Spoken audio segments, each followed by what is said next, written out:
कैसे हो भैया, क्या हाल चाल है? Very very good evening. स्वागत है आप सबका आपके अपने इस बैच के आखिरी पड़ाव में। बस कुछ दिन की।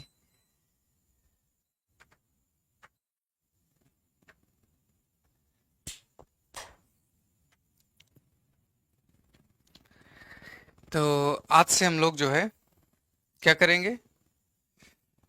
आज से हम लोग शिक्षण शास्त्र, पैडागोजी। चलो भैया, पैडागोजी करते हैं। Pedagogy pedagogy. बहुत दिन से आप लोग इंतजार कर रहे थे सर जी, पैडागोजी पैडागोजी। लो भैया। और आपका ये जो है, आज तारीख है 23, 20, नहीं 20 नहीं, 12-13 तक बैच आपका खत्म, 12-13 जुलाई तक। अगर बीच में एक आधी छुट्टी वगैरह कुछ पड़ जाएगी तो वो हो सकता है आगे बढ़े। अदरवाइज आपका काम यहीं से कंप्लीट, डन। हमारा सिलेबस पूरा। आप ही लोग डेली पूछते थे ना कि सर जी ज्योग्राफी कब खत्म होगी, ज्योग्राफी कब तक चलेगी, ज्योग्राफी कब खत्म होगी।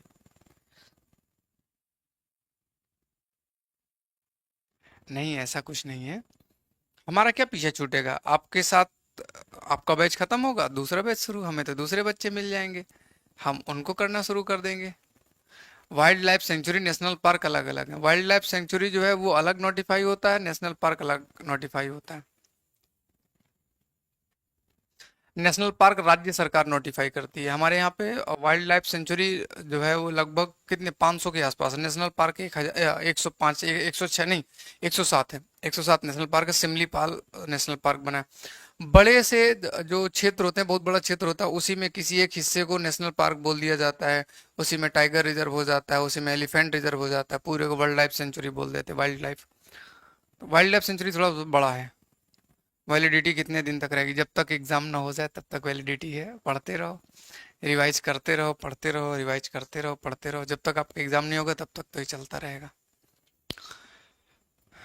बाकी अगर आप लोग जो है डिमांड विमांड करेंगे तो बीच बीच में कुछ क्लासेस वगैरह शायद हो जाएंगी तो हो जाएंगी। कभी कभी डाउट वगैरह की कुछ क्लासेस अगर हो जाएंगी तो देख लिया जाएगा।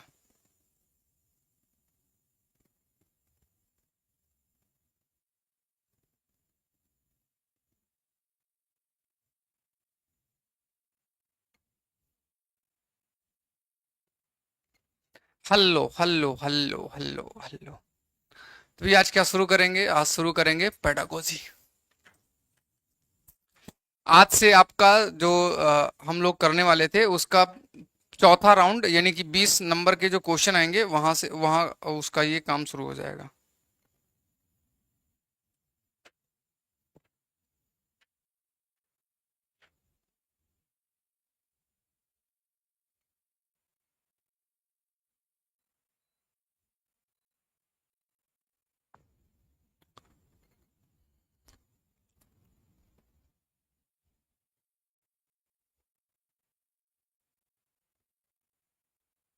शुरू किया जाए भैया।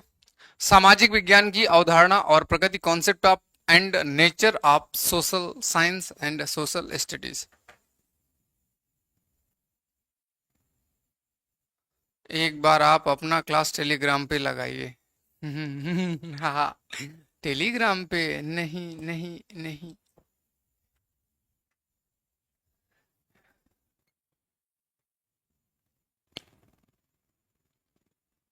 आप लोग टेलीग्राम में बहुत खतरनाक क्वेश्चन पूछते हो और मेरे पास उन क्वेश्चन के आंसर नहीं होंगे, और फिर मैं कुछ अगर अपशब्द निकल गया तो फिर आप लोग नाराज हो जाओगे। अब नोट्स नहीं बनाने होंगे ना? इसके भी क्या नोट्स बनाओगे यार, छोड़ो। पेडागोजी के कौन से कोई नोट्स बनाता है? पेडागोजी के भी अगर आपको नोट्स बनाने पड़े तो आपने बीएड में क्या किया था, डीएलएड में क्या किया था, है ना? वहां तो कुछ ना कुछ पढ़ाई की ही होगी, तो इसके क्या नोट्स बनाने? अब थोड़ा सा समझो इस बात को, थोड़ा सा गहन अध्ययन। गहन अध्ययन का मतलब ये है कि ये जो आपका क्या नाम है, पेडागोजी है। पेडागोजी में हम सामाजिक विज्ञान का पेडागोजी करेंगे। अभी थोड़ा सा कुछ और बच्चे अगर जुड़ना चाहो तो जुड़ जाओ भाई, बीच में डिस्टर्ब मत करना। हाँ, थोड़ी देर पढ़ा लेने दो, फिर इसके बाद बात करेंगे, है ना। तो अब है क्या, ये जो सब्जेक्ट है ना, एसएसटी, बहुत बड़ा है, बहुत बहुत बहुत बड़ा है। अब जैसे कि हम समझाएंगे एसएसटी का क्या फायदा है। तो एसएसटी का फायदा, जैसे मान लीजिए मैंने आपको 10 जगह बता दिया कि एसएसटी का फायदा 10 जगह पे है, तो केवल 10 ही जगह पर एसएसटी का फायदा नहीं है, एसएसटी का फायदा लाखों जगह पे है। मैं कितने एग्जांपल आपको बता सकता हूँ। तो दरअसल ये है क्या कि एक टीचर के अंदर जो क्वालिटी होती है ना, उसी को इन्हांस करना है, खुद को प्रैक्टिस करना है। जितना ज़्यादा प्रैक्टिस कर पाएंगे उतना ही बेहतर रहेगा। अदरवाइज आपका क्या हो जाएगा ना कि कंफ्यूजन बहुत रहेगा और चीज़ें सॉल्व नहीं होंगी, चीज़ें सॉल्व नहीं होंगी। जैसे मैं एग्जांपल में कुछ भी आपको बताऊंगा, 2 4 10 पॉइंट बता दूंगा, 15 पॉइंट बता दूंगा, वैसे तो इतने नहीं कोई बताता है, एक ही दो एग्जांपल बताऊंगा।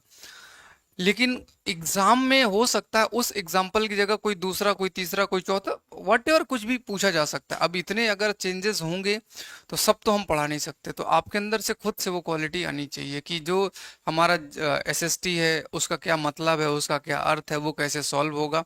हम बस एक काम आपकी मदद ये कर सकते हैं कि भाई जो एसएसटी है, इस एसएसटी को जब हम पढ़ रहे हैं, जब हम सॉल्व कर रहे हैं, तो इसके जो मेन कॉन्सेप्ट हैं, जो मेन कंपोनेंट्स हैं, हम उनको थोड़ा सा देख लें। तो देख ही सकते हैं, थोड़ा बहुत समझ सकते हैं। मैं नोट्स बनाने के लिए इसलिए प्रेशर नहीं दे सकता कि, क्योंकि अगर देखो आगे चल के सी टेट के टीचर बनने हैं, पेडागोजी पढ़ाना है, तब तो नोट्स बनाओ। अगर पेडागोजी नहीं पढ़ाना है तो क्या नोट्स बनाओगे, या मैं जो 2 4 पॉइंट्स अंडरलाइन कर दूंगा उनको लिख लेना।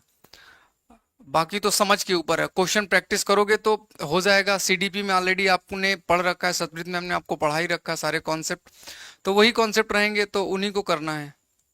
जैसे किसी थिंकर का नाम आ जाएगा, जैसे किसी स्कॉलर का नाम आ जाएगा तो सीडीपी में चला जाएगा, तो हमारे पास से तो वैसे बच जाएगा। 2 ही 4 लोगों के नाम आएंगे हमारे उसमें, जो जिन पर जो 2 3 नाम हमको जानने हैं। बाकी का तो हमारे लिए कोई नाम वाम इम्पोर्टेंट है नहीं, ना हम कोई नाम जानेंगे, ना हमें नामों से मतलब है। हमारा तो सिलेबस ही कुछ अलग ढंग से, अलग टाइप से चलेगा, तो उसके हिसाब से हम चलेंगे। बात समझ रहे हो मैं क्या कहना चाह रहा हूँ? अच्छे से समझ रहे होगे, भली भांति समझ रहे होगे।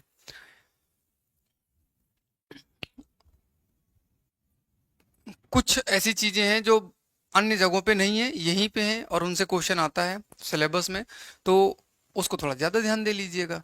बाकी आपको मैं कितना भी पढ़ा दूं, कितना भी कुछ कर लूं, कुछ नोट्स वगैरह से कोई फायदा होने वाला नहीं है। खुद के ज्ञान के ऊपर ही आप सॉल्व कर पाओगे पेडागोजी के क्वेश्चन। अदरवाइज किस्मत की बात है कि मैं पढ़ा दूं और वही क्वेश्चन आपके पास मिल जाए। दोनों बिल्कुल डिफरेंस है, दोनों चीजें बिल्कुल अलग है। आइएगा शुरू करते हैं। सबसे पहले हम लोग कुछ शब्दों पर चर्चा करते हैं। यहाँ पे एक नया शब्द जो लिखा हुआ है,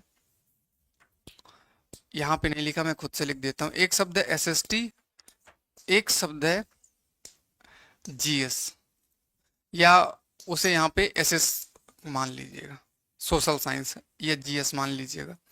और एक होता है जनरल अवेयरनेस, इसी को हम जीके बोल देते हैं।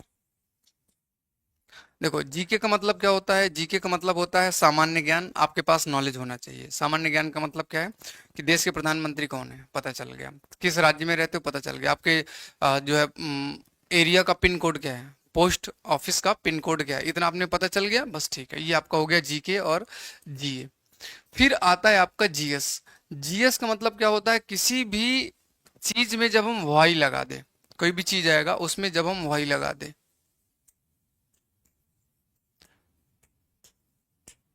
जैसे अकबर का कोई टॉपिक है तो अकबर में वाई लगा दें कि अकबर ने दहसाला व्यवस्था लागू की, क्यों लागू की, यानी कि क्या होता है, कैसे होता है, इन सब के बाद आता है आपका क्यों। तो आपको सब कुछ पता होना चाहिए, तभी आप क्यों का जवाब दे सकते हो। ये सबसे कठिन क्वेश्चन होता है क्यों। जैसे छोटा बच्चा है, उसके साथ अभी कभी आप बात कीजिएगा, उसके क्वेश्चन के जवाब आपके पास नहीं होंगे, 2 4 तो दे पाओगे, इसके बाद मारने लगोगे, भगा दोगे, भगा दोगे। जैसे मान लीजिएगा कि आपने उसको बुलाया और बोला कि चलो ना हम लोग चलेंगे नानी के गांव, तो पहले तो खुश हो जाएगा, भाग जाएगा।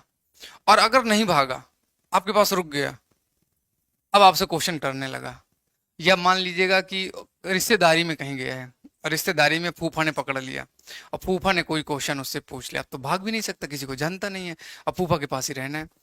अब वो फिर एक ही उसके पास तरीका है, क्यों। अब फूफा जी कुछ भी बोले, वो एक ही चीज बोलेगा, क्यों। जैसे नानी के गांव चलोगे, क्यों। मामा को जानते हो, नहीं। मामा तुम्हारे अच्छे हैं, क्यों। तुमने वहां समोसा खाया था, क्यों। तुमको पढ़ना आता है, क्यों। तुमने इनके पैर छुए थे, क्यों। अब वो हर चीज में क्यों लगा रहा है। आप कुछ के तो आप उसके जवाब दे पाओगे, कुछ के बाद आप माफ कर दो, अब इससे बात करना बेकार है। वो खुद आपसे क्वेश्चन पूछेगा तो उनमें भी क्यों लगा के पूछेगा। हम खाना क्यों खाते हैं, रोटी क्यों खाना है, चावल क्यों नहीं खाना है, दाल खानी है, दाल क्यों खानी है, आइसक्रीम क्यों नहीं खाना। उसने देखा आइसक्रीम, बोला आइसक्रीम, आपने बोला नहीं आइसक्रीम खराब है, तो बोला क्यों खराब है, तो आप बोलोगे दांत खराब हो जाएंगे। बोले दांत क्यों खराब होंगे, आइसक्रीम खाने से। आपके पास अगला कोई जवाब नहीं, दांत क्यों खराब होंगे। ये क्यों शब्द जो होता है ना, ये बहुत कठिन होता है, और इसका जवाब जब आप दे लेते हैं तो वो जीएस हो जाता है, जनरल स्टडीज हो जाता है। और ये वाला आप लिखने का आंसर होता है, आप रिटन आंसर देते हैं, और ये आईएएस के एग्जाम में क्वेश्चन आते हैं, तो उन्हें हम बोलते हैं जीएस। और आपका जो जीके और जीएस होता है, ये आपके एसएससी जैसे एग्जाम्स में क्वेश्चन आता है। अगर आप बीपीएससी की बात करें तो बीपीएससी में भी यहीं से क्वेश्चन आएगा, वो जो ट्री वाला एग्जाम होगा ना आपका, ट्री वाला, या कुछ लोग यूपी से होंगे तो जो सुपर टेट का एग्जाम होता है। अभी पैट का यूपी में फॉर्म आया है, पैट का, अगर आप पैट का पेपर दोगे तो वो भी यही जीके जीएस वाले क्वेश्चन होंगे। क्यों का सिर्फ क्यों लगाएगा, क्यों लगा के काम खत्म कर देगा, तो क्यों वाली बात होती है। अब दो चीज बची, सोशल साइंस और एक बचा एसएसटी। सोशल साइंस और एक बचा एसएसटी, ये दोनों चीजें हमें जाननी है क्योंकि हमारे सिलेबस में यही है। पहले क्या हुआ करता था, पहले हुआ करता था सोशल साइंस, अब नया बदल के हो गया है एसएसटी। तो ऐसा क्या किया गया कि सोशल साइंस का नाम हटा के एसएसटी कर दिया गया। जैसे एक शब्द था सिविक्स, सिविक्स का नाम बदल के कर दिया गया पॉलिटी। ऐसा चेंज क्यों किया गया, नागरिक शास्त्र का नाम बदल के राज्य व्यवस्था कर दिया गया। तो इनमें क्या फर्क है, कैसे चलेगा, तो वो थोड़ा सा जान लेते हैं। है तो बहुत कुछ, लेकिन मैं जितना बता पाऊंगा उससे भी ज्यादा कंटेंट है। आप खुद अपने दिमाग को इस क्षेत्र में लगाइएगा कि साइंस और एसएसटी में क्या फर्क होता है। साइंस का मतलब होता है क्रमबद्ध ज्ञान, सीक्वेंस में, पैटर्न में, एक के बाद एक का ज्ञान होना, वो साइंस आपका कहलाता है। हर चीज का आपके पास क्या होना चाहिए, सेट पैटर्न पे नॉलेज होना चाहिए, जो कि आपके लिए क्या होगा, जो कि आपके लिए रिसर्च बेस पर होगा। क्या होगा, जिसपे आप क्या करोगे, रिसर्च करोगे। जैसे आप ग्रेजुएशन में जाते हैं, तो ग्रेजुएशन में आप क्या करते हैं, आप रिसर्च करते हैं। क्या करते हैं, रिसर्च करते हैं। पॉलिटिकल साइंस, अब राजनीति में विज्ञान लग गया, जैसे केमिस्ट्री एक साइंस है। ज्योग्राफी में भी जब हम साइंस को देखने लगेंगे तो हमारा क्या हो जाएगा, विज्ञान के रूप में आ जाएगा कि ये हमारा साइंस का काम करेगा, इसमें हम रिसर्च करेंगे। रिसर्च कैसे करेंगे, लावा जो है बेसिक है या एसिडिक है, यहाँ पर जो जलधारा है, समुद्री जलधारा है, वो ठंडी है, वो गर्म है, वो कितनी तेजी से घूम रही है, ये सारी बातें जब हम रिसर्च के बेस पे करने लगते हैं तो वो हमारा काम हो जाता है ग्रेजुएशन में। तो हमारे देश में अभी जो साइंस को रखा गया है, साइंस को जो रखा गया है, इसे उन लोगों ने सीधे सीधे डाल दिया है कि हम 11 में या 12 में अथवा हम ग्रेजुएशन में शामिल करेंगे। क्यों, क्योंकि साइंस का मतलब हो गया रिसर्च एंड डेवलपमेंट, अनुसंधान की बात हो जाएगी। विज्ञान का मतलब अनुसंधान। जैसे मान लीजिएगा इतिहास है, तो अभी इतिहास में आप आर्कियोलॉजिकल सर्वे करना शुरू कर दो। क्या करना शुरू कर दो, आर्कियोलॉजिकल सर्वे, यानी कि जाओ भीमबेटका को तोड़ो, खोदो, छीलो, वहां से कोई एविडेंस निकालो, जमीन में मम्मी खोद रहे हो। अब बताओ ये काम आप करोगे। आप मतलब जो आपने तैयारी की है वो आप 6 से 8 तक की तैयारी की हो, और आपका ये मैक्स टू मैक्स 6 से 10 तक सी टेट पेपर टू काम करेगा। यानी कि जूनियर हाई स्कूल वाले बच्चे ही मेरे से पढ़ रहे हैं, हम लोग जो सीटेट पेपर 2 देते हैं वो 6 से 8 तक के लिए होता है। तो 6 से 8 का मतलब क्या हुआ, जूनियर जूनियर हाई स्कूल। तो जूनियर हाई स्कूल का बच्चा क्या रिसर्च करेगा? क्या वो किसी चीज को खोदने जाएगा? तो खोदने तो जाने वाला नहीं है, तो फिर विज्ञान का भी कोई महत्व उसके लिए नहीं है। जैसे मान लीजिएगा हम ये बात कहें कि हमारे देश में जो ज्योग्राफी है, ज्योग्राफी में किसी जगह पर बारिश कम हो रही, किसी जगह पे बारिश ज्यादा। अभी इलाहाबाद में बारिश बहुत हो रही है, पिछले 4 दिन से डेली रात में बारिश होती है, दिन में एक बार बारिश होती है, बढ़िया बारिश हो रही है। और दिल्ली में अभी सिर्फ आंधी आ रही है। आज अभी जब मैं आ रहा था तो इतनी तेजी से आंधी आ रही थी, आंख में बहुत सारा कचड़ा जबरदस्ती घुस गया। तो दिल्ली का क्या सिस्टम है, आंधी आ रही है, और इलाहाबाद में क्या हो रहा, बारिश। तो अब हम इलाहाबाद और दिल्ली के मानसून का अध्ययन करना शुरू कर दें, रिसर्च करना शुरू कर दें। पिछले 4 साल में यहाँ पर इतनी बारिश हुई थी, अगले 3 साल में इतनी बारिश होगी, वो रिसर्च का काम हो जाएगा। वो साइंस का है। साइंस का 6 से 10 तक वाले बच्चे के लिए साइंस का कोई रोल नहीं होता। वो वैज्ञानिक अनुसंधान उसे नहीं करने हैं, उसे लोगों के लिए काम नहीं करना। तो 6 से 8 तक इसी वजह से जो सोशल साइंस था, जिसे हम विज्ञान कहते हैं, हमने विज्ञान को हटा दिया। इसको बोला इसको अपर लेवल पे पढ़ाया जाएगा, ये बड़ा काम होता है। अभी फिलहाल जरूरी है 6 से 8 तक बच्चे को सामान्य समझ दी जाए, और बच्चे को, स्टूडेंट को उसके सामान से जोड़ा जाए। सामान मतलब उसकी प्रकृति से, उसके नेचर से जोड़ा जाए। क्या किया जाए, उसके आसपास का जो सराउंडिंग एरिया है उसको जोड़ा जाए। इसीलिए आप एक सब्जेक्ट पढ़ते हैं ईवीएस प्राइमरी में। ईवीएस का मतलब क्या हो, इन्वायरमेंटल स्टडीज आपको करना है। आपके घर के अगल बगल जो चीजें मौजूद हैं, जैसे पानी, जैसे जल, जैसे आवास, जैसे सेटलमेंट, ये कुछ है, 6 टॉपिक है उसमें। तो वो 5 तक के बच्चे को वो जानना जरूरी है। और जैसे ही थोड़ा उससे बच्चा बड़ा होगा तो उसे अन्य चीजों को जानना है, जहां पर वो क्यों लगा सकता है। जैसे बादल से बारिश होती है, क्यों? बारिश क्यों होती है?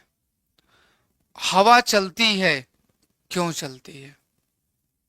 उसे क्या पता हो तभी वो हवा को चलाएगा, अगर क्या नहीं पता तो हवा में क्यों नहीं आ सकता। इसीलिए हम क्यों को जानने के लिए पहले हवा के प्रकार पढ़ते हैं, कि उसमें नाइट्रोजन होगा, ऑक्सीजन होगा, हाइड्रोजन होगा, फिर उससे हम हवा बनाते हैं। पहले हमको क्या भी पढ़ना पड़ता है, क्या के बाद हमें क्यों तक जाने पड़ता है। जैसे जैसे हम बात करते हैं कि हमारे देश में इलेक्शन होता है, चुनाव होता है। चुनाव का मतलब, ये 5 से पहले तो सिविक्स है नहीं, तो चुनाव में वोटिंग क्या होती है, चुनाव के रिजल्ट कैसे आते हैं, और अंत में हमें जानना है चुनाव क्यों, इलेक्शन क्यों, राज्य व्यवस्था क्यों। हमें क्यों पढ़ना है सिविक्स, या हम नागरिक शास्त्र क्यों पढ़ते हैं, हम पॉलिटिकल साइंस, जिसे पॉलिटी के नाम से हम पढ़ेंगे, क्यों? हम जानेंगे कि आखिर इतिहास क्यों पढ़ें, इतिहास का क्या महत्व है। 7th की एनसीईआरटी देखिएगा, पूरे एनसीईआरटी बदल दिया उन्होंने। 7th की एनसीईआरटी, वो बहुत बढ़िया कर दिया 7th की एनसीईआरटी। मैं आज देख रहा था, आज मैंने पूरी डाउनलोड करके 7th की एनसीईआरटी देखी। जो और ऐसा क्या, 6 में पॉलिटी अलग है और वो आपका हिस्ट्री अलग है, दोनों अलग अलग है, ज्योग्राफी भी अलग है, 8th में भी अलग अलग है। 7th में सब एक ही में कर दिया, एक ही किताब में ऊपर के 3-4 चैप्टर ज्योग्राफी है, उसके बाद हिस्ट्री है, फिर उसके बाद सिविक्स है। एक ही किताब में तीनों को जोड़ दिया 7th की एनसीईआरटी में। तो वो बढ़िया एनसीईआरटी बनाया। तो अब एक साथ चीजों को लाके बच्चे को जोड़ना है, सिर्फ रिसर्च तो करना ही नहीं है, उसे क्यों का जवाब देना है, कि आखिर ये क्यों हो रहा है मेरे आसपास। तो वो पारस्परिक संबंधों को समझेगा, किससे, अपने अगल बगल के संबंधों को। बच्चा मेन रहेगा, हीरो रहेगा, बच्चा स्टूडेंट आपका हीरो रहेगा। वही इन सारे सब्जेक्ट से, इन सारी चीजों से, इन सारे मुद्दों से अपने आप को क्या करेगा, जोड़ेगा। उसको खुद से अपने आप को क्या करना पड़ेगा, जोड़ना। और जोड़ने में मदद करने वाले का नाम है टीचर। और बच्चे को आसपास की चीजों से जोड़ने का काम अधिगम कहलाता है, लर्निंग प्रोसेस कहलाता है, जिसमें टीचर भी होता है और जिसमें स्टूडेंट भी होता है। तो अब आपके दिमाग में एक बात सेट होनी चाहिए कि साइंस हम क्यों नहीं पढ़ते हैं, हम साइंस की जगह एसएसटी क्यों आते हैं, सोशल स्टडीज में क्यों आते हैं। तो सोशल स्टडीज में आने का बहुत बड़ा कारण है, सबसे बड़ा कारण है, क्योंकि इसमें बच्चे को उसके आसपास के वातावरण से, उसके स्वयं के चीजों से जोड़ने का काम किया जाता है। वो आसपास की चीजों से क्या करता है, स्वयं को कोलेबरेट करता है, स्वयं को जोड़ता है। थोड़ा सा एक काम करते हैं, हम पहले साइंस और दोनों के बीच में कुछ शब्दों के हिसाब से देखते हुए चलते हैं, तो आसान रहेगा। अगर हम विज्ञान की बात करें, साइंस की, कि आखिर शुरुआत में इसको जो बोलना शुरू किया गया, सोशल साइंस क्यों बोलना शुरू किया? अभी ये यूज नहीं होता है, 6 to 10th नहीं है। इसका प्रयोग कहाँ होता है? ग्रेजुएशन में, इंटर कॉलेज में होता है। वहां पे बच्चा रिसर्च करे जो करे, वहां प्रैक्टिकल भी होता तो उधर वो प्रैक्टिकल करेगा, इधर कोई ऐसा सिस्टम नहीं है। तो यहां पर कहा गया कि हमें ज्ञान की शाखा, विज्ञान को बोलते हैं क्या? ज्ञान, क्रमबद्ध ज्ञान, लयबद्ध तरीके से। साइंस की डेफिनेशन भी आप लोगों ने शायद याद की होगी। इसमें हमें क्या करना है? समाज का ज्ञान हमें करना है। घर कैसे बनेंगे, घर के पैटर्न कैसे बनेंगे, सड़क कैसे बनती है, सड़क के आसपास लोग कैसे रहते हैं, मानव का उसके साथ क्या व्यवहार होता है, हम राजनीतिक व्यवस्था, अर्थव्यवस्था, इतिहास, इन सब का साइंटिफिक रिसर्च करते हैं। हम क्या करते हैं? हम रिसर्च का काम करेंगे, हम ज्ञान की बात करेंगे, और ये रिसर्च का काम आपका बच्चा नहीं करेगा। तो इसलिए साइंस तो हमारे काम का नहीं है। साइंस का मतलब वो भी वाली विज्ञान नहीं कि आपने फिजिक्स केमिस्ट्री बायोलॉजी को बोल दिया कि वो काम का नहीं है। वो काम का है, वो भी बच्चा पढ़ रहा है। 6 7 8 में उसके पास ऑप्शन नहीं है कि वो साइंस को छोड़ देगा, साइंस तो उसको पढ़ना पड़ेगा। मुख्य विशेषताएं क्या है? विश्लेषणात्मक। यहां पे क्या होगा? चीजों को हम विश्लेषण करेंगे, सही गलत ढूंढेंगे, उसके हर कंपोनेंट को देखेंगे कि अगर दिल्ली में एटमॉस्फेयर खराब है तो कौन कौन सी गैसें ज्यादा है, कौन कौन सी गैसें कम है, कानपुर का एटमॉस्फेयर कैसा है। तो हम एक एक चीज को क्या करेंगे? हम विधिवत ढंग से विश्लेषण करने वाले हैं, रिसर्च करने वाले हैं, शोध करने वाले हैं। और ये काम 6 से 8 वाला बच्चा नहीं करता। स्वतंत्र विषयों का समूह, यहां विषय एक के साथ दूसरा कोरिलेट नहीं होगा। इतिहास इतिहास रहेगा, भूगोल भूगोल रहेगा, केमिस्ट्री केमिस्ट्री रहेगी, फिजिक्स फिजिक्स रहेगी। एक दूसरे की मदद नहीं करते, एक दूसरे के लिए ये जाने नहीं जाते। क्योंकि अगर आप एमए में देखो तो एमए में केवल आप इतिहास पढ़ते हैं। ग्रेजुएशन में देखो पॉलिटी हिस्ट्रिकल 2 सब्जेक्ट से आपका काम चल जाएगा। इकोनॉमी आप छोड़ देंगे, ज्योग्राफी छोड़ देंगे, अन्य सब्जेक्ट ह्यूमैनिटीज के छोड़ देते हैं, क्योंकि वहां अध्ययन कर रहे हैं। तो एक ही विषय में अपने आप में बहुत कुछ अध्ययन होता चला जाता है। ज्योग्राफी भी एक नहीं है, ज्योग्राफी में बहुत सारे डिपार्टमेंट हैं जिनमें स्पेशल किसी एक सब्जेक्ट से आप एमए कर रहे होते हैं। तो वही चीज है कि यहाँ स्वतंत्र विषय आपको देखने के लिए मिलेंगे, जैसे राजनीति विज्ञान है, समाज शास्त्र है, जैसे अर्थशास्त्र है, मानव शास्त्र है। ये शास्त्र का मतलब साइंस। यहाँ थ्योरी पढ़नी पड़ेगी, डार्विन ने क्या कहा है, यहाँ पर पढ़ना पड़ेगा अरस्तु ने क्या कहा है, यहाँ पढ़ना पड़ेगा प्लूटार्क ने क्या कहा है। उनकी थ्योरी यहाँ पे लगेगी हर विषय में, हर जगह पे ओम का सिद्धांत पढ़ना पड़ेगा, अरस्तु का सिद्धांत आपको पढ़ना पड़ेगा। फिर आता है, ये चलेगा कहाँ? यूनिवर्सिटी में। तो हमारा बच्चा तो वैसे भी इस काम का नहीं है, तो हम उसको छोड़ देते हैं। राजनीति विज्ञान में लोकतंत्र की व्याख्या अगर करनी हो तो किसने क्या बोला है, वो अपने काम का नहीं है। तो इसलिए हाँ, हमारे किताबों में पहले होता था कि बेटा क्या कर रहे हो, आपका सब्जेक्ट था, हम बोलते सर हम सोशल साइंस लिए हुए हैं। तो वो गलत नहीं था, लेकिन जब बहुत माइन्यूट चीजों को चेक करना शुरू किया जाता है, छोटी छोटी बारीकियों को चेक किया जाता है, तब हम इनको अलग करते हैं। अन्यथा general awareness, general knowledge, SST, GS, social science सब एक ही है, सब में वही चीज पढ़नी है। लेकिन जब आप बीएड कर रहे हैं, उन्हीं सब्जेक्ट के बारे में बार बार पढ़ रहे हैं, तो आपको बेसिक नॉलेज तो कम से कम होनी चाहिए कि ये ऐसे नहीं ऐसे चलेगा। तो इसलिए साइंस का मतलब आपके काम की चीज नहीं है। हालांकि बात सही है। और अगर आप 10th की मार्कशीट देखेंगे तो शायद आपके 10th की मार्कशीट में एक सब्जेक्ट हो सोशल साइंस, हो सकता है 10th की मार्कशीट में एक सब्जेक्ट हो हिंदी, इंग्लिश, मैथ्स, और एक सब्जेक्ट आपका ये हो सकता है, ये रहा होगा। लेकिन अब धीरे धीरे इसको बदल के एसएसटी कर दिया गया। अब अगर आप जाएंगे किसी छोटे से बच्चे से पूछेगा बेटा कौन कौन सा सब्जेक्ट पढ़ रहे हो, तो वो बताता है कि मैं एसएसटी पढ़ रहा हूँ, मैं ह्यूमैनिटीज कर रहा हूँ। जब मैं दिल्ली आया और जब मैंने पढ़ाना शुरू किया तो मुझे पता चला कि अच्छा सिलेबस अब वहां का बदल गया है। अब बच्चा एसएसटी कर रहा है, अब बच्चा क्या कर रहा है, ह्यूमैनिटीज के सब्जेक्ट पढ़ रहा है। मुझे तो पता ही नहीं था ह्यूमैनिटीज क्या है, लेकिन अब थोड़ा सा मैं टीचर टाइप का आदमी हूँ तो मैं इतना तो दिमाग लगा लिया कि अच्छा ह्यूमैनिटीज का मतलब मानव शास्त्र, और मानव शास्त्र का मतलब यही है इतिहास भूगोल विज्ञान। विज्ञान तो इसको आएगा नहीं, तो यही है। तो इतना रिजनेबल आप अगर बनेंगे तो आपके लिए आसान हो जाएगा सीटेट। अब अगला नंबर आता है अध्ययन वाला, जो कि हमें क्या करना है, जानना है, अपने को दूसरे से पारस्परिक रूप में जोड़ना है। चित्रकला है, चित्रकला से जोड़ना है, लोगों के घर हैं, घर के बसावट से अपने आप को जोड़ना है। उनकी घर 2 मंजिला क्यों है ये हमको जानना चाहिए। हमारा घर 1 मंजिला क्यों है, 1 फ्लोर क्यों है। मेट्रो ट्रेन क्यों चलती है, मेट्रो ट्रेन के क्या फायदे हैं, मेट्रो से हम कैसे आ जा सकते हैं, ये हमको जानकारी होनी चाहिए। हाँ, उसमें ये रिसर्च मत करने लग जाना कि पिछले साल मेट्रो कितने रुपए का टिकट था, आज मेट्रो का टिकट कितने रुपए का है। वो वाला काम नहीं करना कि उसके अंदर ही जाके अब रिसर्च कर रहे हैं, रिसर्च नहीं करना। सामान्य जानकारी होनी चाहिए कि अगर ट्रेन से जाएंगे तो ट्रेन में हमको थोड़ा सा लेट लगेगा, मेट्रो में हम थोड़ा जल्दी चले जाएंगे। ये वाली जानकारी हमें क्या होनी चाहिए, हमारे पास होनी चाहिए। सामाजिक विज्ञान की अवधारणाओं का एकीकृत, भैया ये बहुत क्वेश्चन आता है। इंटीग्रेटेड, क्या शब्द यूज करना है, इंटीग्रेटेड, एकीकृत रूप है।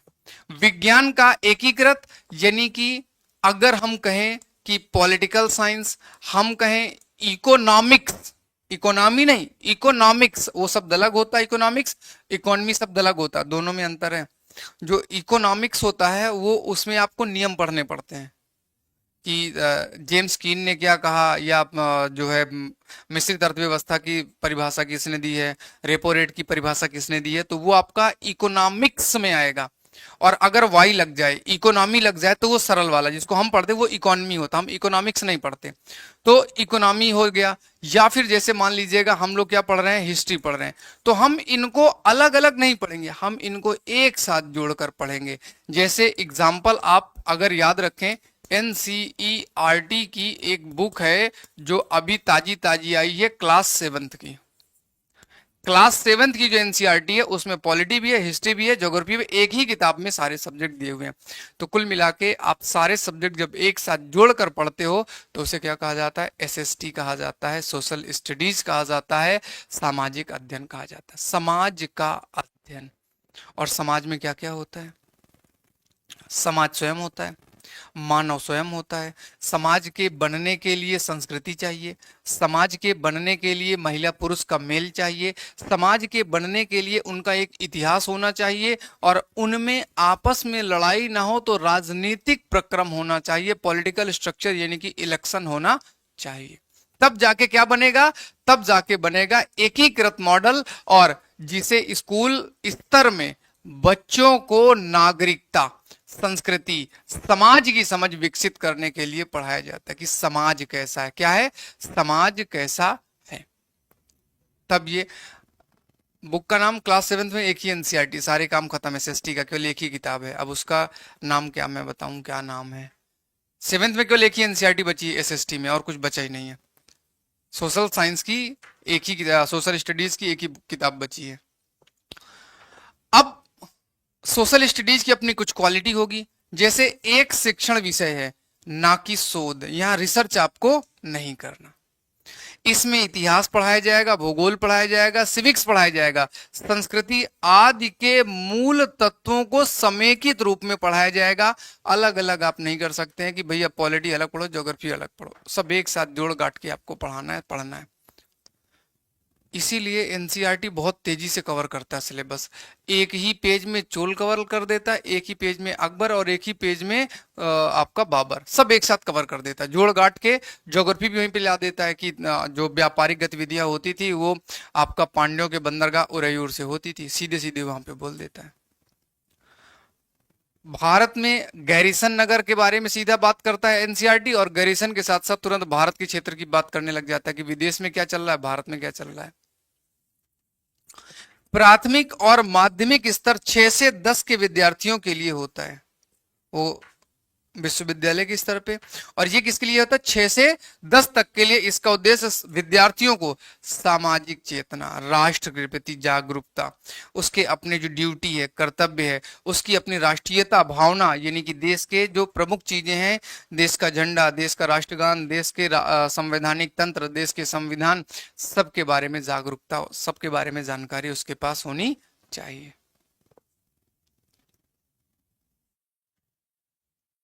इतिहास की इकाई प्लस भूगोल का नक्शा, नागरिक शास्त्र की एक गतिविधि एक ही पाठ में पढ़ाई जाती है। पूछो कैसे, कैसे पढ़ाया जाता है, बताता हूं। एक आदमी है, उसका नाम है अशोक।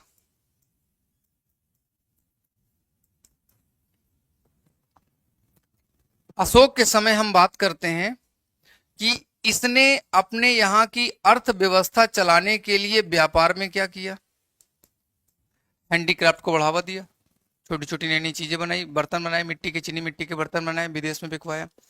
इसने अपने यहाँ पर धर्म के प्रचार के लिए क्या किया, बौद्ध धर्म को आगे प्रमोट किया।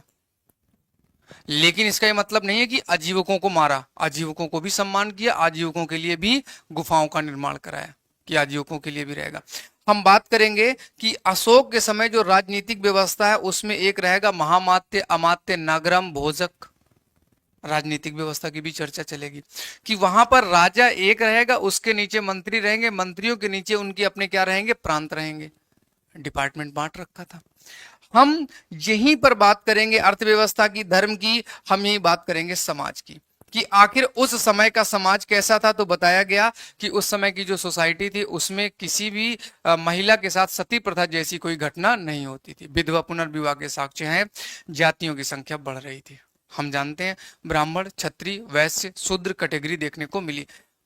कुछ और कैटेगरी आई आस्तिक की, नास्तिक की। जो वेदों पर विश्वास करते थे आस्तिक कहलाए, जो वेदों पर विश्वास नहीं करते थे नास्तिक कहलाए। सीधा सीधा एक ही आदमी है, उसके बारे में हम क्या जान रहे हैं, समाज जान रहे हैं, अर्थव्यवस्था जान रहे हैं। और हम पढ़ते हैं, आपको याद हो तो मैंने आपको बताया था कि जब इसके अंतिम लोग जो बचे, बृहदत्त जैसे लोग, तो उन लोगों ने खर्चा पूरा ना होने की वजह से मंदिर की मूर्तियों को तोड़कर उनका सोना गलाकर बेचा, तब अपना खर्चा चला।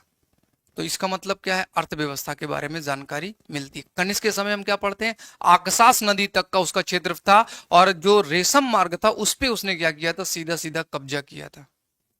जाहिर सी बात है, हम सीख रहे हैं, पढ़ इतिहास रहे हैं, और बात किसी कर रहे हैं सिविक्स की, नागरिक शास्त्र की, कि युद्ध में क्या रणनीति होगी। हम बात कर रहे हैं कि घनानंद को मारने के लिए मुद्रा राक्षस को कैसे कैसे समझाया गया।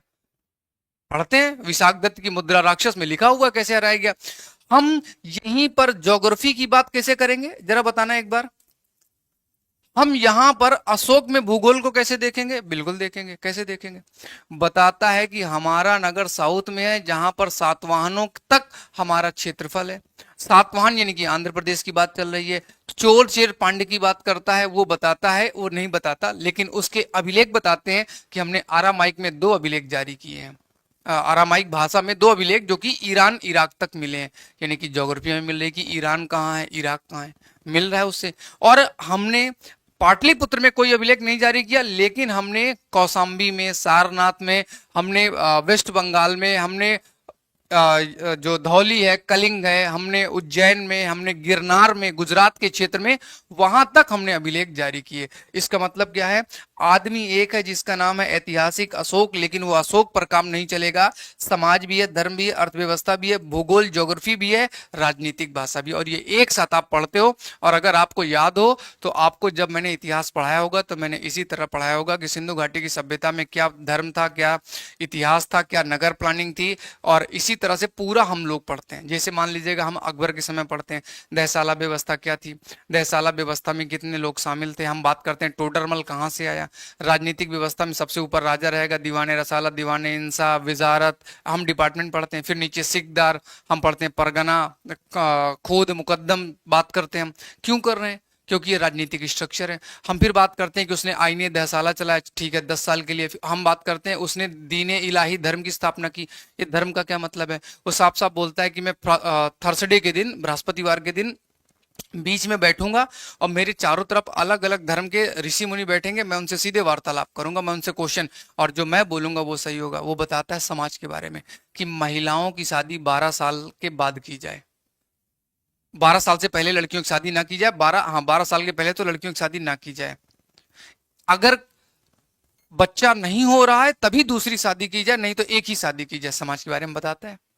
उससे हमें समाज के बारे में जानकारी मिलती है कि उस समय का समाज कैसा था। लड़ाई दंगे की बात नहीं है। उसने राजनीतिक रूप से मेवाड़ के राजाओं के साथ, कछवाहा वंश के राजाओं के साथ कैसे संबंध स्थापित किए, जानकारी हमें मिलती है। तो हम जब इतिहास पढ़ रहे हैं तो इतिहास के साथ हम अन्य विषयों को भी क्या कर रहे हैं, जोड़ के पढ़ रहे हैं, जोड़कर समझ रहे हैं। इसलिए हम एसएसटी पढ़ते हैं, सामाजिक अध्ययन पढ़ते हैं, साइंस नहीं पढ़ते। और अगर साइंस पढ़ रहे होते तो हम यहाँ पे नियम लिखते कि अशोक के अभिलेख पाटलिपुत्र में नहीं मिले, इसका उल्लेख करे क्यों नहीं मिले। अब लगे हुए हैं, क्योंकि वो स्वयं था, रोमिला थापर ने ये कहा, डीडी कोसाम्बी ने ये कहा, डीएल वत्स ने ये कहा, रखाल दास बनर्जी की ये सोच थी। ये सब अपने को नहीं पढ़ना है, वो साइंस का मुद्दा है। हम उस पर कोई जगह नहीं जाएंगे, हम तर्क वितर्क पे नहीं जाएंगे, हम सिर्फ समझेंगे, समझना है। इसलिए सामाजिक अध्ययन हमारे पास रखा गया। क्या किया गया? सामाजिक अध्ययन रखा गया। अब बात करें थोड़ा सा और, ये सामाजिक अध्ययन जो होता है इसका नेचर कैसा है, आखिर इसकी प्रकृति कैसी है। आगे तब चलूंगा जब ये बताओगे समझ में आ रहा है कि नहीं आ रहा। इससे क्वेश्चन आपके मेरे पढ़ाई से नहीं बनेंगे, मैं सिर्फ आपको चीजों को जोड़ रहा हूं। धीरे धीरे जब आप मेरे साथ जुड़ते चले जाओगे तो क्वेश्चन आपके बनने लगेंगे, अभी नहीं बनेंगे। अभी 3-4 दिन क्वेश्चन नहीं बनेंगे, बट हम क्वेश्चन की प्रैक्टिस करते हुए चलेंगे, क्योंकि ये एक ऐसा सब्जेक्ट है जिसको खाली पढ़ा देने से काम नहीं चलेगा। मैं क्वेश्चन भी इसके साथ कराता चलूंगा। जैसे हिस्ट्री में हमने क्वेश्चन नहीं किया, ज्योग्राफी में हमने क्वेश्चन नहीं किया, तो ये सब्जेक्ट उल्टा है थोड़ा। मतलब क्वेश्चन के बेस पर हम थ्योरी पर पहुंचते हैं। और शायद आप लोगों ने नियम पढ़ा होगा, सीडीपी में एक नियम आता है कि नियम से उदाहरण तक या उदाहरण से नियम तक, आगम निगम। चलो अब बात करेंगे आखिर कैसा है सोशल स्टडीज का जो अवधारणा है, इसकी प्रकृति कैसी है, कैसा कैसा चलेगा। मेरा फर्स्ट टू 11th एनसीईआरटी ही पढ़ा है, सीबीएसई बोर्ड। आपने जो पढ़ा वो काम खत्म हो गया, वो सब बदल गया। 2-4-6 साल पहले तो पढ़ा ही होगा और सब बदल दिया, काम खत्म। अब वो किसी काम में आपके नहीं आएगा, थोड़ा बहुत आएगा, वही तो मैं भी पढ़ा रहा हूँ। और जिन लोगों को मौका मिले एनसीईआरटी ले लो, पढ़ो लो, क्योंकि अब आपका सिलेबस जो है 15 जुलाई से आगे नहीं जाएगा किसी भी हालत में। 15 जुलाई को सिलेबस आपकी आखिरी क्लास होगी। तो इसके बाद क्या करोगे? प्रैक्टिस प्रैक्टिस तो करोगे नहीं, मुझे पूरा भरोसा है आपके ऊपर। तो एनसीईआरटी ले लेना, एनसीईआरटी पढ़ना और मॉक लगाना। सामाजिक अध्ययन का शाब्दिक अर्थ है समाज का अध्ययन। क्या करना? हमें क्या करना है? हमें अध्ययन करना है। किसका मतलब है? इसका मतलब है समाज का अध्ययन, स्टडी ऑफ सोसाइटी। समाज का अध्ययन, सामाजिक अध्ययन एक क्या है? व्यापक शब्द है जिसमें समाज के सभी पहलू शामिल होते हैं। हर जगह पर हम बात करेंगे, और वो बात किस पर करेंगे? राजनीति पर, धर्म पर, अर्थ पर और संस्कृति पर। संस्कृति का मतलब आप लोग क्या लेते हो? संस्कृति का मतलब कौन सा विषय होगा? संस्कृति का मतलब होता है भूगोल। संस्कृति में जो भी चीजें आप पढ़ते हैं वो भौगोलिक होती है। सर सीटेट के बारे में कोई नोटिफिकेशन नहीं आ रहा, जैसे ही आएगा मैं आपको तुरंत बताऊंगा। सामाजिक विज्ञान की प्रगति क्या है? गतिशील है।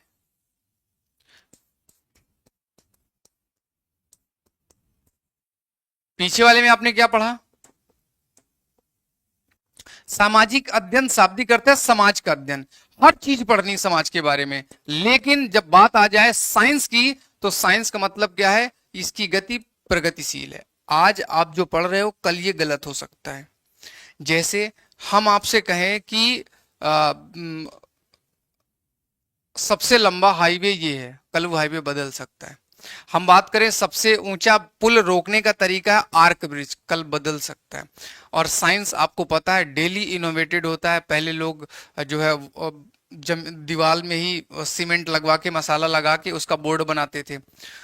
फिर कुछ दिन के बाद क्या हुआ? उस पर चाक से लिखा जाने लगा, चाक रंगीन आने लगी, कलरफुल चाक आने लगी।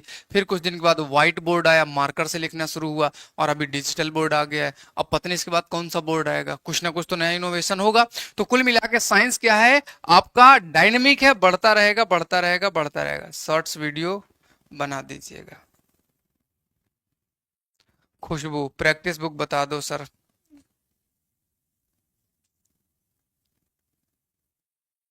प्रैक्टिस बुक बताते हैं आप, जो हम नहीं करेंगे।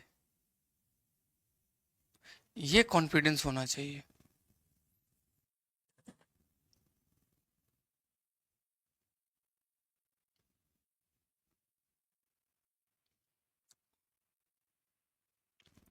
एक बार एक सिस्टर थी,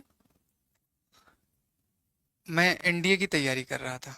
हाँ, एनडीए की तैयारी कर रहा था, तो एनडीए वाले इतना थोड़ा सा आर्मी वाले होते हैं, सख्त नियम वाले। उस समय शुरू शुरू आया था कौन बनेगा करोड़पति। तो हमारे एक सर जी हुआ करते थे, उन्होंने कई बार आईएएस का इंटरव्यू दिया था, उनकी इंग्लिश बहुत अच्छी थी और जीएस बहुत अच्छा था, तो उन्होंने आईएएस का इंटरव्यू वगैरह दिया था। ये बात है 2013-14 के आसपास की बात है। तो उनसे पढ़ा करते थे, घर गए और घर में जो है सिस्टर को देखने के लिए लड़के वाले आए थे। तो सिस्टर टीचर है मेरी, हालांकि प्राइमरी में है, तो गवर्नमेंट जॉब में उसका हो गया था। 2011 वाली वैकेंसी जो आई थी उसमें हो गया था यूपी में, तो बढ़िया टीचर थी। जो लड़का देखने आया उसने कहा कि सिस्टर से आते ही क्वेश्चन पूछा, देश के प्रधानमंत्री का नाम पता है आपको क्या है? मैंने कहा उठ, बाहर चल, निकल बाहर। मैंने कहा मेरी बहन है, वो अच्छा खासा सैलरी पा रही, उस समय सैलरी कम थी, लगभग शायद 35 या 36 हज़ार के आसपास थी, ज़्यादा नहीं थी, 35-36 के ही आसपास थी। वो कटकुटा के इतनी मिलती थी। मैंने कहा वो पैसा कमा रही है, सरकारी नौकरी पा गई, उससे देश के प्रधानमंत्री के नाम पूछ, उसका इंटरव्यू ले रहा है, तो आज इंटरव्यू ले रहा है हमारे सामने, कल क्या करेगा? तो भगा दिया मैंने। कई चीजों का जवाब देना जरूरी नहीं होता है ना?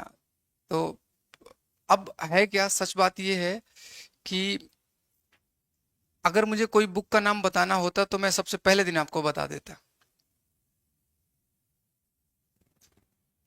कुछ चीजें ऐसी होती जो नहीं बोल सकते आप, आपके बस में नहीं है, और उसी चीज को बार बार पूछना थोड़ा सा अनुचित लगता है। मुझे लगता है कि अच्छे बच्चे ऐसा काम नहीं करते। प्रारंभ में इसे सामाजिक मामलों का विस्तृत विवरण माना जाता था कि ये कंप्लीट है, केवल मानविकी विषयों के विवरण की चर्चा की गई थी। ह्यूमैनिटीज सब्जेक्ट को केवल इसमें ऐड किया गया था, बाकी को कुछ ऐड नहीं किया गया। इसका वैज्ञानिक अध्ययन चलन में नहीं था, इसको पढ़ाना कठिन था, संभव नहीं था। इस विषय में कारण प्रभाव तार्किक विवरण पर जोर नहीं दिया गया। और होना क्या चाहिए? तार्किक विवरण। तर्क करना बच्चे को आना चाहिए, सबसे बढ़िया जरूरत है तर्क, लेकिन कुतर्क नहीं होना चाहिए। जैसे भगवान है और फिर इसके बाद आपने कहा दिखाओ कहां है, तो ये कुतर्क हो गया। कुछ चीजें सिर्फ मान लेनी चाहिए, तर्क का वितर्क नहीं। अब मैं बोल रहा हूं कि ये पढ़ना है, ये अच्छी चीज है तो पढ़ना है, क्यों पढ़ने वाला काम नहीं है। तर्क का तर्क में रहने देने से अच्छा है कुतर्क नहीं करना। बच्चे 6 से 10 तक के जो होते हैं वो सिर्फ तर्क करते हैं, कुतर्क नहीं करते, वो चीजों को तोड़ते नहीं है, सही बात पूछते हैं।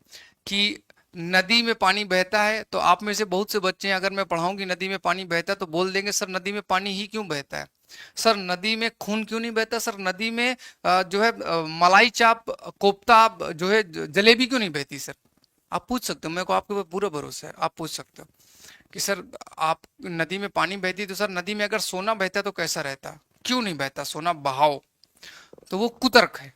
बट बच्चे के अंदर तर्क करने की क्षमता होनी चाहिए। मैं उससे कहूं कि जंगल कई प्रकार के होते हैं, एक होता है डेसिडुअस फॉरेस्ट, जहां पर एक होता पर्णपाती, एक होता एवरग्रीन, हमेशा हरा भरा जंगल। तो वो कहे सर जी हरा भरा जंगल का क्या मतलब है? सर हरा भरा जंगल हमारे यहाँ क्यों नहीं है, हमारे यहाँ के पेड़ पत्ते क्यों गिरा देते हैं, ये तर्क उसके पास होना चाहिए। लेकिन वो इसमें उल्टा ना बोले कि सर जी धान और गेहूं की पत्तियां क्यों नहीं गिरती हैं, सर सरसों के पेड़ की पत्तियां क्यों नहीं गिरती हैं साल में एक बार। ये कुतर्क है, फिर इसमें तो लठ बजेगी। सही बात पूछे कि सर हिमालय हम गए थे, तो वहां पे सर जी जो पेड़ थे ना चीड़ के, उसके पत्ते नहीं दिखे सर, उसमें सीख निकली हुई थी। सीख क्यों निकली हुई थी? ये कुतर्क नहीं है, ये तर्क है, कुतर्क नहीं है। सर वाईटी पर बता दीजिएगा प्लीज। हम्म।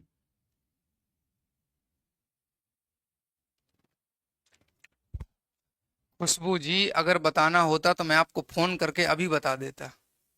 नहीं है बताने का पावर, नहीं है क्षमता बताने की। और आज ये 106वीं क्लास होगी या 7वीं, अब तक नहीं बताया तो कैसे बताऊंगा। लेकिन सच में अगर मेरे पास इसकी पावर होती बताने की, मुझे अधिकार होता बुक बताने का, तो मैं आपको फोन ना करके मैं आपको खरीद के आपके घर भेज देता कि ये लो पढ़ो आराम से।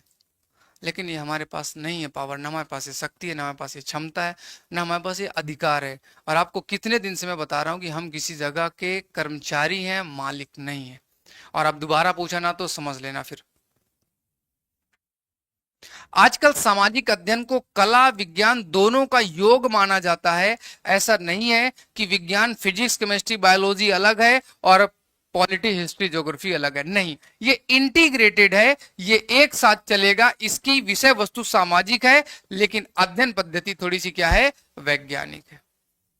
इसकी अध्ययन पद्धति कैसी है, हम वैज्ञानिक तरीके से पढ़ेंगे, साइंटिफिक तरीके से पढ़ेंगे, चीजों को जोड़ेंगे, लेकिन सामाजिक रूप से पढ़ेंगे, तर्क करेंगे, वितर्क नहीं, कुतर्क नहीं करेंगे।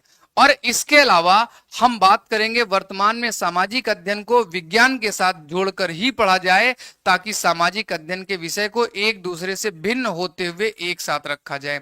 कि पॉलिटी अलग है, हिस्ट्री अलग है, ज्योग्राफी अलग है, लेकिन पढ़ाए एक ही मास्टर, 6 से लेके 8 तक एक ही मास्टर सारे सब्जेक्ट पढ़ाता है। क्यों पढ़ाता है, इसीलिए पढ़ाता है।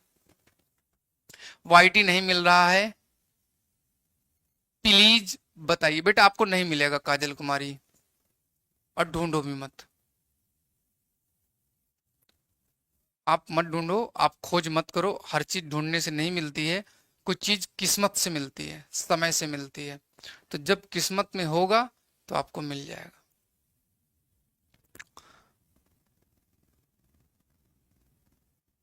एक घड़ा ले लो और घड़े में पानी भरो, चावल डालो, 1-2 रुपया डालो, हल्दी डालो, पान का पत्ता डालो, आम का पत्ता डालो, और दीपक जला के उसके ऊपर रखो, और उसमें लिखो वाईटी कैसे मिलेगा, हमें वाईटी की जरूरत है। और उस पर्ची को ऐसे फोल्ड करके पन्नी के भीतर भर के ऐसे बंद करके उस पानी में डाल दो। और अभी सावन आ रहा है, सावन के व्रत रखो, सावन के व्रत रखो, सोमवार के 4 तो कम से कम पढ़ेंगे, चारों व्रत रखो। और अगर ना मिले तो प्लीज नवरात्र के भी पूरे 9 दिन के व्रत रखना, काजल नाम से हिंदू होता, हाँ, तो 9 दिन के व्रत रखना। अगर हो पाएगा तो मिल जाएगा आपको, नहीं तो फिर चैत के नवरात्र आ रहे हैं, अप्रैल में अगले साल आएंगे, वो वाले व्रत रखना बेटा, तब आपको मिलेगा ना। ये बहुत मुश्किल काम है और सबको नहीं मिलता है, किस्मत वालों को मिलता है। जैसे ही आपकी किस्मत अच्छी होगी, आपके दिन अच्छे होंगे, ये आपको मिल जाएगा। और अभी तो ऐसे भी आपके बहुत खराब दिन चल रहे हैं। आगे चलें। सामाजिक अध्ययन समाज के विभिन्न पहलुओं को शामिल करता है, इतिहास, भूगोल, नागरिक शास्त्र, अर्थशास्त्र, समाजशास्त्र, सब कुछ जोड़े हुए है, कुछ भी ये अलग नहीं करता है। लेकिन ये अन्य विषयों के साथ जरूर जुड़ता है। अन्य विषयों के साथ कैसे जुड़ता है, तो हर विषय इसकी विषय के साथ सहायता करके चलता है।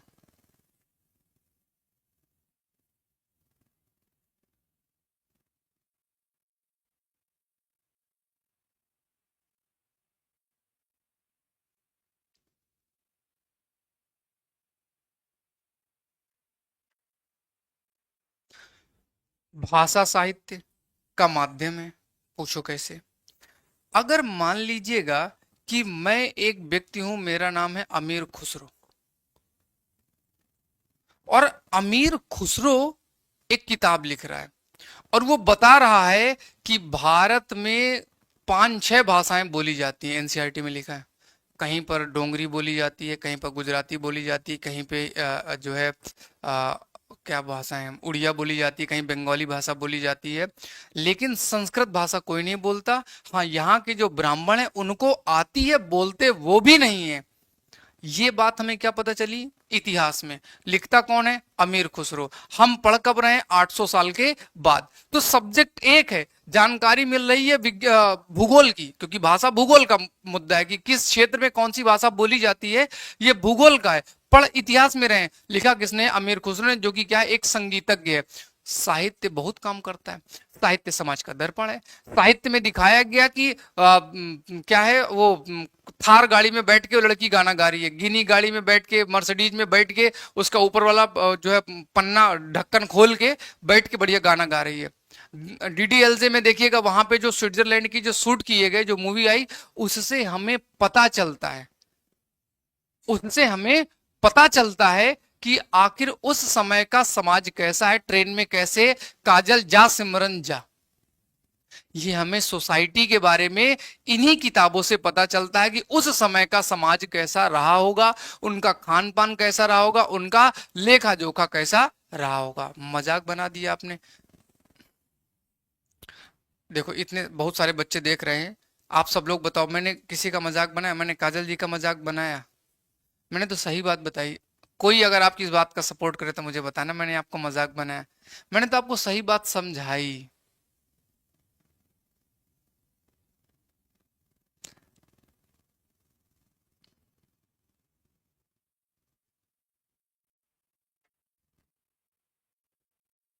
साहित्य समाज का दर्पण है। साहित्य में निबंध लिखना है, कविताएं लिखनी है, कहानियां लिखनी है, समकालीन दृश्य लिखना है कि एक बार एक हवाई जहाज जा रहा था, अहमदाबाद से उड़ा, उसमें गुजरात के मुख्यमंत्री विजय रूपाणी भी थे जिनका निधन हो गया। सब कुछ आ जाएगा। विज्ञान, हवाई जहाज उड़ता है, यानी कि हवाई जहाज उड़ सकता है, लोग इसके बारे में जानते हैं, लिखा जाएगा कहानियों में, किताबों में, और बाद में बच्चा इन्हीं का अध्ययन करेगा। अहमदाबाद के किस एयरपोर्ट से वो जहाज उड़ा था, बनेगा क्वेश्चन। अहमदाबाद के एयरपोर्ट का नाम क्या है? सामाजिक अध्ययन का विवरण प्रस्तुत करने के लिए भाषा की हमें क्या होती है? आवश्यकता होती है। और ये बताओ, पॉलिटी की अपनी कोई भाषा है? ज्योग्राफी की अपनी कोई भाषा है? इकोनॉमी कोई भाषा है? आप किसी भी भाषा में पढ़िएगा, नियम वही रहेगा। तो कुल मिला के अन्य विषय के साथ सामाजिक विज्ञान का भी जुड़ाव होता है। आपको कोई भी विषय आएगा, किसी भी विषय में आप पढ़ें, अपने सब्जेक्ट अपनी भाषा में आप उसे क्या कर सकते हैं? पढ़ सकते हैं। तो भाषा के बिना आप उस सब्जेक्ट को नहीं पढ़ सकते। दुनिया में पता नहीं किस देश के लोगों ने टैक्स सिस्टम शुरू किया होगा, भारत में टैक्स सिस्टम कैसे आया? हमको जब तक भाषा का ज्ञान नहीं होगा तब तक हम कर प्रणाली समझ नहीं सकते। और कर के बारे में जानकारी 1/6 भाग पता चलता है, जो बलि के रूप में लिया जाता था उत्तर वैदिक काल में।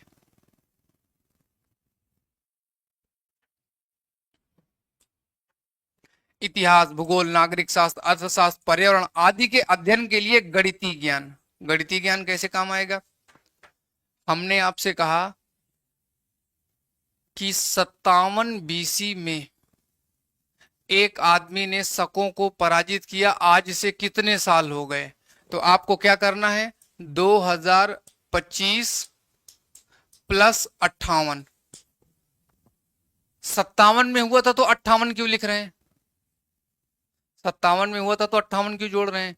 बोला भाई, 0 साल कौन जोड़ेगा? 0 भी तो 1 साल होगा, वो कहां जाएगा? तो ये वाला ज्ञान कहां से आया? आप बताओ।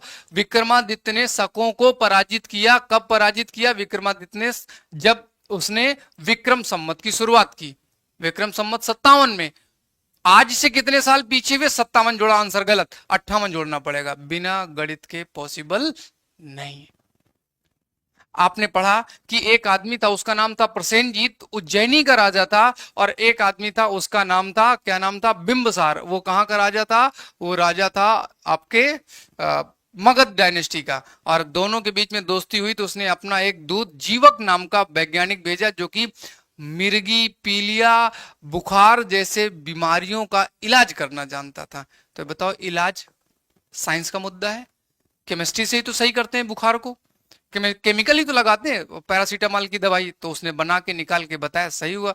तो कुल मिला के कोई भी विषय हो, उसमें गणित भी आपका रहेगा, साइंस भी रहेगा। ये हम वहां से सीखते हैं, हम ये वहां से क्या करते हैं? देखते हैं, जानते हैं। उदाहरण के लिए इतिहास कालक्रम के निर्धारण करने के लिए